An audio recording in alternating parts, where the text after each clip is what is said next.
Nessa longa jornada até os dias atuais, a Antártica nem sempre esteve localizada no Polo Sul. Na verdade, ela caminhou em várias latitudes, chegou até latitudes mais baixas, perto do Equador, depois voltou mais para latitudes mais polares.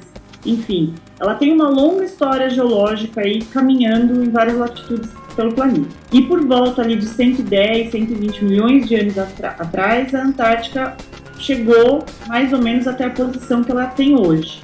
Só que, nessa época, a Antártica não estava coberta de gelo, tá?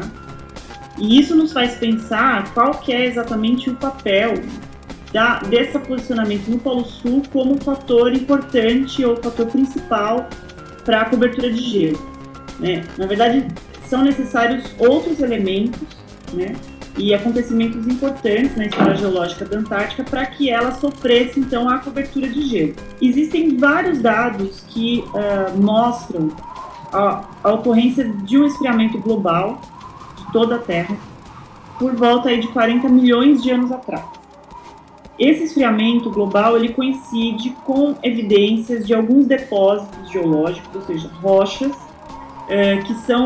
que têm características glaciais na Antártica. Então, o que a gente tem é evidência do esfriamento global e evidência de rochas glaciais na Antártica. Nessa época, a Antártica estava unida à Austrália pela região leste, ou seja, ali pela borda pacífica, e do lado oeste, pela borda atlântica, com a América do Sul. Isso fazia com que as massas de água frias elas não conseguissem passar no entorno da Antártica. Existem alguns dados geológicos que datam a separação da Austrália por volta de 37 milhões de anos e da América do Sul por volta aí de 30 a 28 milhões de anos atrás. Tá? Esse isolamento geográfico teria feito com que as massas de águas frias conseguissem passar no entorno da Antártica. Tá? Então, elas passaram a ter uma circulação mesmo em torno de toda a Antártica, formando o que os cientistas chamam hoje de corrente circunantártica. É uma corrente, ou um padrão, é um sistema, na verdade, de correntes marinhas, que existe atualmente na Antártica. Esses eventos teriam sido responsáveis, então, pela glaciação praticamente total da Antártica. Essa é uma teoria, mais ou menos da década de 70, no final da década de 70, que a partir aí do começo dos anos 2000 foi um pouco abandonado. Teve alguns trabalhos de pesquisadores que fizeram algumas simulações e chegaram à conclusão, com base em vários parâmetros, de que só esse isolamento geográfico da Antártica não teria sido suficiente para formar a cobertura de gelo. Quais teriam sido, então, os outros elementos necessários para a cobertura de gelo? Um dos elementos mais importantes seria uma mudança bastante importante na quantidade de gás carbônico da atmosfera. Então, por volta aí de 50 milhões de anos,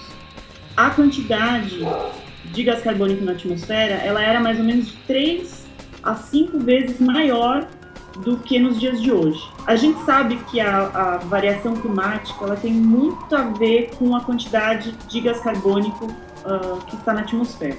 Então, a conta básica é, quanto mais gás carbônico na atmosfera, mais quente, ou seja, mais estufa é a condição climática, que a gente chama de condição estufa.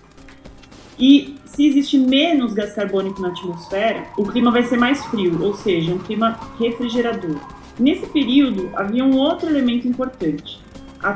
A Terra ela passava por uma fase em que a luminosidade do Sol era mais oblíqua, a incidência da luminosidade solar era menor, e com isso, os verões eram verões mais frios. Existia uma condição em que o gás carbônico tinha sido sequestrado para o sistema, a gente tinha menor quantidade de gás carbônico na atmosfera, e condições em que os verões eram mais frios. E aí, o que isso gerou? O gelo da Antártica, ele era alpino, ou seja, ele estava concentrado no topo das montanhas. As montanhas mais altas é que tinham gelo permanente. E o que acontecia? O resto do gelo, ele era um gelo que avançava e retraía sazonalmente. Então, no inverno, esse gelo alpino ele crescia, se expandia, e no verão ele derretia, retraía. Essa era a dinâmica normal. Então, a partir de um determinado momento em que existe menos gás carbônico na atmosfera e os verões são mais frios, a cada verão, o gelo que deveria recuar e derreter, ele não derretia completamente, ele ficava um pouco maior. E aí chegava um novo inverno, aquele gelo se expandia, chegava um novo verão que era mais frio, o gelo não recuava tudo que poderia. Até chegar a um determinado ponto em que o gelo não poderia derreter completamente, na verdade ele deveria se expandir, se expandir, se expandir. Então esse é um modelo feito com base em simulações de computador, que coloca a Antártica se esfriando sob determinadas condições.